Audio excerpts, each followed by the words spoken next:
વિદ્યાર્થી મિત્રો જોઈએ સ્વાધ્યાય 1.2 એમાં શું કીધું છે પ્રશ્ન 1 કે નીચેના વિધાનો સત્ય છે કે અસત્ય કારણ સહિત ઉત્તર આપો। શું કીધું છે એમ કે નીચેના વિધાનો સત્ય છે કે અસત્ય એટલે કે ખરા છે કે ખોટા એ આપણે કારણ સહિત સમજાવવાનું છે। એમાં જોઈએ વિદ્યાર્થી મિત્રો પહેલું શું કીધું છે દરેક અસમય સંખ્યા એ વાસ્તવિક સંખ્યા છે। તો અસમય સંખ્યા કીધી છે તો અસમય સંખ્યા વાસ્તવિક સંખ્યા હોય એટલે કે વાસ્તવિક સંખ્યામાં આપણી બધી સંખ્યાનો શું થાય છે સમાવેશ થાય છે એટલે આપણો જવાબ શું આવી જશે હા। એટલે કે અસમય સંખ્યા એટલે કે વાસ્તવિક સંખ્યામાં આપણી અસમય સંખ્યાનો સમાવેશ થાય છે એટલે લખું છું કે કારણ કે વાસ્તવિક સંખ્યામાં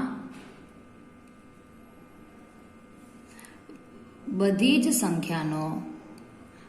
સંખ્યાનો સમાવેશ થાય છે। હવે જોઈએ વિદ્યાર્થી મિત્રો સેકન્ડ શું કીધું છે કે સંખ્યા રેખા પરનું દરેક બિંદુ કોઈ પ્રાકૃતિક સંખ્યા m માટે વર્ગમૂળમાં m સ્વરૂપનું હોય છે। શું કીધું સંખ્યા રેખા પરનું વિદ્યાર્થી મિત્રો દરેક બિંદુ કીધું છે તો સંખ્યા રેખા પરનું દરેક બિંદુ પ્રાકૃતિક સંખ્યા એટલે કે m માટે એટલે કે વર્ગમૂળ m સ્વરૂપનું હોય છે। તો વિદ્યાર્થી મિત્રો આપણી પાસે સંખ્યા રેખા છે તો સંખ્યા રેખામાં આપણી પાસે 0 હોય 1 2 3 હવે આ બાજુ આપણી પાસે ડાબી બાજુ શું આવે છે ઋણ સંખ્યા આવે છે અને આ વાત શેની કરેલી છે દરેક બિંદુ માટે એમ કે પ્રાકૃતિક સંખ્યા તો શક્ય નથી તો આપણી પાસે સંખ્યા કઈ થઈ છે પૂર્ણાંક સંખ્યા। તો વિદ્યાર્થી મિત્રો પૂર્ણાંક સંખ્યા માટે આ શક્ય છે પ્રાકૃતિક સંખ્યા માટે શક્ય નથી તો અહીંયા જવાબ આપણો શું આવશે ના। તો એટલા કારણ શું થશે આપણી પાસે વિદ્યાર્થી મિત્રો કે સંખ્યા રેખા પર ધન અને ઋણ એમ બંને સંખ્યાનો સમાવેશ થાય છે એટલે કે આપણા માટે એમ કહી શકીએ કે પ્રાકૃતિક સંખ્યા m માટે m સ્વરૂપનું શક્ય નથી। તો વિદ્યાર્થી મિત્રો જોઈએ ત્રીજું શું કીધું છે કે દરેક વાસ્તવિક સંખ્યા એ અસમય સંખ્યા છે। શું કીધું વાસ્તવિક સંખ્યા તો વાસ્તવિક સંખ્યામાં આપણી પાસે બધી જ સંખ્યાનો સમાવેશ થાય એ અસમય હોતી નથી। તો વિદ્યાર્થી મિત્રો અસમય એટલે કે અચોક્કસ સંખ્યા તો અચોક્કસ સંખ્યા છે જ્યારે વાસ્તવિક સંખ્યામાં ચોક્કસ અને અચોક્કસ સંખ્યા બંને સંખ્યાનો સમાવેશ થાય છે એટલે અહીંયા હું લખું છું કે જવાબ શું આવશે આપણી પાસે ના। તો કારણ એ થશે કે કારણ કે અસમય સંખ્યા એ અચોક્કસ સંખ્યા છે જ્યારે વાસ્તવિક સંખ્યામાં અચોક્કસ અને ચોક્કસ એમ બંને સંખ્યાનો શું થાય સમાવેશ થાય એટલે કે સંખ્યામાં અચોક્કસ અને ચોક્કસ એમ બંને સંખ્યાનો સમાવેશ થાય છે એટલે કે આપણો જવાબ શું આવશે ના। મિત્રો જોઈએ સ્વાધ્યાય 1.2 નો પ્રશ્ન 3 શું કીધું છે વર્ગમૂળ 5 ને સંખ્યા રેખા પર કેવી રીતે દર્શાવી શકાય તે બતાવો। શું કીધું છે વર્ગમૂળ 5 ને હવે આપણે સંખ્યા રેખા પર વિદ્યાર્થી મિત્રો દર્શાવવાનું છે તો આપણને સાદી સંખ્યા હોય ને તો આપણને દર્શાવતા ફાવે કે શું છે ધારો કે એમ કે ધન સંખ્યા હોય તો ધન સંખ્યાને આપણે ઇઝીલી રીતે સંખ્યા રેખા પર દર્શાવી શકીએ। ધારો કે 1 2 3 હોય કે 0 હોય -1 2 કે -3 હોય તો એને આપણે ઇઝીલી રીતે દર્શાવી શકીએ પણ આપણે કોને દર્શાવવાનું છે વર્ગમૂળ 5 ને। તો વિદ્યાર્થી મિત્રો વર્ગમૂળ 5 ને સંખ્યા રેખા પર દર્શાવવાનું છે તો આપણે પહેલાં એક માહિતી મેળવી લઈએ। તો વિદ્યાર્થી મિત્રો જુઓ આ ધારો આપણી પાસે શું છે સંખ્યા રેખા છે તો 0 આ બાજુ આપણી પાસે કેવી આવશે જમણી બાજુ આપણી પાસે ધન સંખ્યા હોય જ્યારે ડાબી બાજુ આપણી પાસે કેવી સંખ્યા હશે ઋણ સંખ્યા એટલે કે -1 2 3 તો આપણને હવે આ દર્શાવતા આવડે કે કીધું હોય કે 1 તો આપણે 1 ને આપણે ઇઝીલી રીતે દર્શાવી શકીએ છીએ પણ આપણે કોને દર્શાવવાનું છે વર્ગમૂળ 5 ને। તો વિદ્યાર્થી મિત્રો જો આપણે બેઝિક એના પહેલાં માહિતી મેળવી લઈએ તો કાચી હવે આકૃતિ હું દોરું છું કે કેટલા કીધા છે વર્ગમૂળ 5 છે। તો વિદ્યાર્થી મિત્રો ધોરણ 8માં તમે પાયથાગોરસ પ્રમેય ભણી ગયા તો એમાં આપણે કાટકોણ ત્રિકોણ લેતા તો કાટકોણ ત્રિકોણ માટે શું કરતા આ બે બાજુના વર્ગોનો સરવાળો એટલે કે આ બાજુ અને આ બાજુ બંને બાજુના વર્ગોનો શું કરતા સરવાળો બરાબર શું આવતી આપણી પાસે ત્રીજી બાજુ। તો ધારો કે આપણે લાવવાના કેટલા છે વર્ગમૂળ 5 છે તો હું શું કરું છું આ એ આ ઓ એ અને આ શું છે બી છે તો હું ધારો કે આ લઉં છું 2 આ 2 લઉં ને આ શું લઉં છું 1 લઉં છું. તો હવે ઓ એનો સ્ક્વેર એટલે હું કરું ઓ એનો સ્ક્વેર વત્તા AB square is equal to OB square. 2 બાજુના વર્ગોનો સરવાળો બરાબર શું આવવું જોઈએ વિદ્યાર્થી મિત્રો? ત્રીજી બાજુ. તો હવે ઓ એ મેં કેટલું લીધું? 2 લીધું એટલે શું કરું 2 નો વર્ગ. AB કેટલા લીધા છે? 1 એટલે 1 નો વર્ગ. 2 નો વર્ગ કેટલા થશે વિદ્યાર્થી મિત્રો? 4 અને 1 નો વર્ગ આવી ગયો 1. તો આ OB સ્ક્વેર થયા. તો OB સ્ક્વેર બરાબર આવી ગયા 4 વત્તા 1 એટલે થયા 5. તો OB બરાબર વિદ્યાર્થી મિત્રો આપણને મળી ગયા વર્ગમૂળમાં 5. તો આપણને વિદ્યાર્થી મિત્રો વર્ગમૂળ 5 મળી ગયું. એટલે આ કેટલું હશે આપણી પાસે? વર્ગમૂળ 5.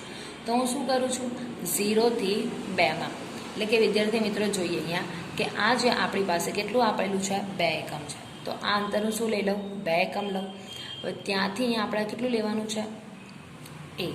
તો આપણને આ કર્ણ કેટલો મળશે? વર્ગમૂળ 5 મળી જાય. આપણે સંખ્યા રેખા પર શું દર્શાવવાનું છે? વર્ગમૂળ 5. તો આપણને અહીંયાથી શું મળી ગયું? વર્ગમૂળ 5. તો આપણે શું હતું? કાચી આકૃતિ દોરેલી હતી. હવે આપણે શું કરીએ છીએ? દોરવાની સમજીએ. તો જોઈએ વિદ્યાર્થી મિત્રો હવે આપણે શું કરીએ છીએ? સંખ્યા રેખા ડ્રો કરીએ.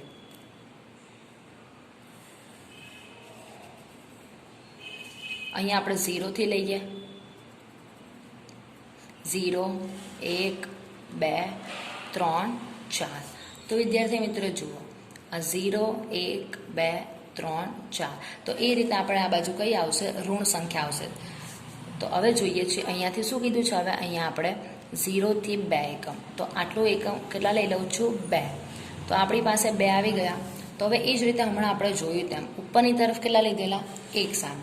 તો ઉપરની તરફ શું કરું છું? 1 સામે ડ્રો કરું. તો 1 સામે દોરી લીધું.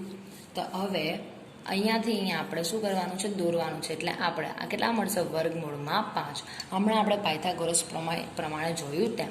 તો આ લઉં છું O A અને B. તો વિદ્યાર્થી મિત્રો આપણને કાટકોણ ત્રિકોણ મળી ગયો. તો પાયથાગોરસને આપણી પાસે શું થઈ ગઈ? ત્રિપુટી થઈ ગઈ. એટલે કે 2 નો વર્ગ વત્તા 1 નો વર્ગ કરું તો કેટલા મળે છે આપણને? વર્ગમૂળ 5. પણ વિદ્યાર્થી મિત્રો જુઓ અહીંયા આપણને શું કીધું છે? વર્ગમૂળ 5. શેના પર દોરવાના છે? આપણે સંખ્યા રેખા પર. એટલે કે આપણી પાસે જે સંખ્યા રેખા છે તેના પર આ કેટલા આવવા જોઈએ? વર્ગમૂળ 5. તો વિદ્યાર્થી મિત્રો જુઓ આપણી પાસે ત્રિજ્યા કેટલી છે? OB જેટલી ત્રિજ્યા છે. તો હવે શું કરી દઈએ? આપણે ચાપ દોરીએ. તો વિદ્યાર્થી મિત્રો ધ્યાન આપજો ખાસ. તો 0 થી OB જેટલી શું કરું છું? ચાપ લઉં છું. એટલે કે અહીંયાથી આપણે OB જેટલી શું લેવાની છે? ચાપ લેવાની છે. તો અહીંયાથી આ ડ્રો કરતા એટલે કે ચાપ હું દોરી દઉં. તો જો વિદ્યાર્થી મિત્રો આપણે આ જે ચાપ દોરી તે કેટલાની આવશે? વર્ગમૂળ 5ની. તો વિદ્યાર્થી મિત્રો આપણને સંખ્યા રેખા પર વર્ગમૂળ 5 મળી ગયા. તો આ રીતે આપણે વર્ગમૂળ 5 હોય, વર્ગમૂળ 7 હોય, વર્ગમૂળ 11 હોય તેને આપણે ઇઝીલી રીતે આપણે કાટકોણ ત્રિકોણની મદદથી અને ચાપ દોરીને આપણે શું કરી શકીએ? દોરી શકીએ છીએ.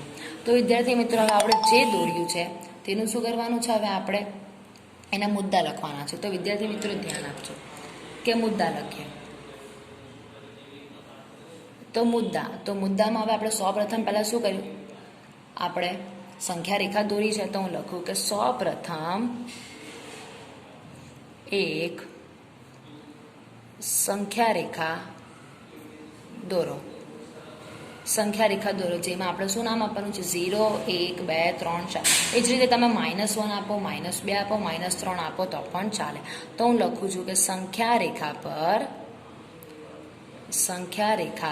0 1 2 3 4 એ જ રીતે નામ આપો. તો વિદ્યાર્થી મિત્રો નામ આપી દીધું. હવે શું કરવાનું છે કે આપણે 2 એકમ જેટલું અંતર લીધું છે. 0 થી કેટલા એકમ લીધું છે? 2 એકમ જેટલું અંતર. તો હું લખું 0 થી 2 એકમ જેટલું અંતર લઈને એક રેખા દોરો.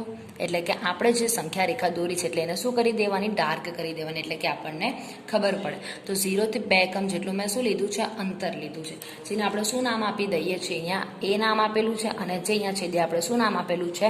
C નામ આપેલું છે. એટલે હું લખી દઉં 0 થી 2 એકમ જેટલું અંતર લઈને એક રેખા દોરો જે A નામ આપો. તો વિદ્યાર્થી મિત્રો એ નામ આપી દીધું. હવે શું કરું, 1 સેમી જેટલું લીધું છે. તો હવે શું કરવાનું છે આપણે કે એથી આપણે 1 સેમી જેટલું શું લેવાનું છે, અંતર લેવાનું છે. તો લખું એથી 1 સેમી જેટલું અંતર લઈને ઉપરની તરફ એક રેખા દોરો. તો વિદ્યાર્થી મિત્રો ઉપરની તરફ આપણે 1 સેમી જેટલું અંતર લઈને શું દોરેલું છે, બી, જેને આપણે શું નામ આપી દીધું છે, બી. એટલે લખું કે જેને બી નામ આપો. તો વિદ્યાર્થી મિત્રો આપણને ઓ, એ અને બે મળી ગયા. હવે શું કરવાનું છે આપણે કે ઓ થી બી આપણે શું દોરી દેવાનું છે, એને એક તમારે ત્રિજ્યા જેટલું કે આપણે એને જોઈન્ટ કરવાનું છે. તો લખું આમ ઓ થી બી એક રેખા દોરો. તો આપણી પાસે વિદ્યાર્થી મિત્રો ત્રિકોણ કઈ આવી ગયો, ઓ એ બી. તો આમ, અને એ પણ કેવો છે ત્રિકોણ, આપણી પાસે કાટકોણ છે, એટલે હું લખી દઉં છું આમ કાટકોણ ત્રિકોણ ઓ એ બી તૈયાર થશે. તો વિદ્યાર્થી મિત્રો આપણને ઓ એ બી કાટકોણ ત્રિકોણ મળી ગયો. હવે આપણે કરીએ કે ઓથી શું કરવાનું છે, ઓથી બી જેટલી, એટલે કે આપણી આટલી આ શું છે, ત્રિજ્યા છે. તો કેટલીક ત્રિજ્યા લઈને શું દોરવાની છે, આપણે ચાપ દોરવાની છે. તો અહીંયા આપણે લખીએ છીએ કે ઓથી બી સુધીની ચાપ લઈને તેટલું જ માપ લઈ એક ચાપ દોરો. જેમાં આપણે કેન્દ્ર કોને રાખવાનું છે, આપણે ઓને, કે જેમાં કેન્દ્ર ઓને રાખો. તો આપણે ઓને કેન્દ્ર રાખ્યું. તો ઓને હવે કેન્દ્ર રાખીને શું પાડવાની છે, ચાપ પાડવાની છે. તો લખું આમ બી થી સી સુધીની એક ચાપ તૈયાર થશે. તો જેને આપણે શું નામ આપી દઈએ છીએ, સી નામ આપી દીધું. તો આમ સી એ વર્ગમૂળ 5 સંખ્યા રેખા બતાવે છે. તો વિદ્યાર્થી મિત્રો હવે પાયથાગોરસ પ્રમેય, હવે આપણે જે પહેલાં માહિતી જોઈ તે તો લખી દઉં છું. પાયથાગોરસ પ્રમેય મુજબ, તો પાયથાગોરસ પ્રમેય મુજબ આપણે શું કર્યું, ઓ એનો સ્ક્વેર, એટલે લખું ઓ એનો સ્ક્વેર વત્તા એ બીનો સ્ક્વેર ઇઝ ઇક્વલ ટુ શું આવી જશે, ઓ બીનો સ્ક્વેર, એટલે લખી દો ઓ બીનો સ્ક્વેર.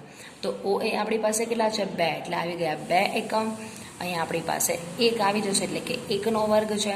ઓ બી આપણે શું કરવાના છે, શોધવાના હતા. તો 2નો વર્ગ 4, અહીંયા આવી ગયા 1, ઓ બી સ્ક્વેર. તો ઓ બી સ્ક્વેર બરાબર 4 વત્તા 1 એટલે કેટલા થયા, 5. તો ઓ બી બરાબર આવી ગયા 5. તો વિદ્યાર્થી મિત્રો ઓ બી બરાબર વર્ગમૂળમાં 5 થયા. તો ઓ બી બરાબર આપણને શું મળી ગયું, વર્ગમૂળ 5. તો આ જ રીતે સંખ્યા રેખા પર વર્ગમૂળ 5 દર્શાવી શકાય છે. તો વિદ્યાર્થી મિત્રો હવે વર્ગમૂળ 5 હોય, વર્ગમૂળ 7 હોય કે વર્ગમૂળ 11 હોય કે વર્ગમૂળ 13, તો તમે આ જ રીતે પાયથાગોરસ મદદથી તમે પહેલાં પાયથાગોરસનો એક ત્રિકોણ દોરી દેવો, અને એ જ રીતે પછી સંખ્યા રેખા પર શું પાડવાની છે, ચાપ પાડવાની છે. તો આ રીતે આપણે એને દર્શાવી શકીએ છીએ.